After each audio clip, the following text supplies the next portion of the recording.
kwa mapenzi yake Mwenyezi Mungu tutakuwa na mchezo wa raundi ya 28 wa ligi kuu ya NBC dhidi ya Mtibwa Sugar.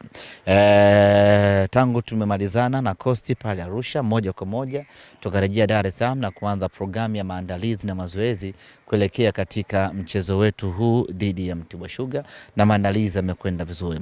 Wachezaji wetu wote wapo katika hali nzuri, jambo la kumshukuru Mungu. Morris Abraham ambaye amekosekana katika mechi mbili, mechi dhidi ya Mbeya City na mechi dhidi ya Coast, naye afya yake iko timamu na yuko tayari kwa ajili ya mchezo wetu wa kesho.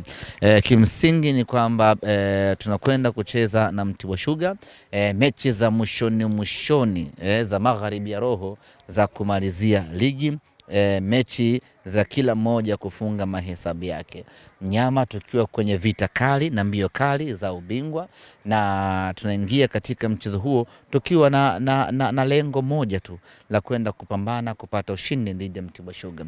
Haitakuwa nyepesi kumfunga Mtibwa Sugar kutokana na ubora aliokuwa nao, kutokana na matokeo aliyopata katika mechi yetu ya kwanza yanampa confidence, lakini sisi tunajidhatiti na tumejipanga kwenda kupambana tupate ushindi katika mchezo wa kesho. Kwa hapa tulikofikia, hatutaki kupoteza hata nusu pointi, achilia mbali pointi moja, hata nusu pointi, kwa sababu ukitazama msimamo ulivyo hatutakiwi kupoteza chochote hapa zaidi ya kushinda tu. Kwa hiyo tunaingia katika mchezo huo kwa lengo la kushinda tu.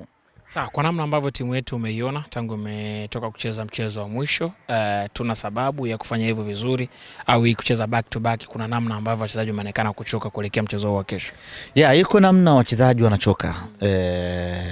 Kila siku baada ya mechi, kila baada ya siku mbili mechi, baada ya siku tatu mechi, na sio mechi za hapo, ni mechi za kusafiri. Kiuhalisia wachezaji wanachoka, na hata performance ya timu nyingi sasa hivi nyingi zime drop kutokana na hiyo hali ya mchoko. Lakini kwa upande mwingine inatengeneza ile endurance na hali ya utimamu wa mwili kuwa imara, kwa sababu mwili kila wakati unakuwa huko kwenye porokushani.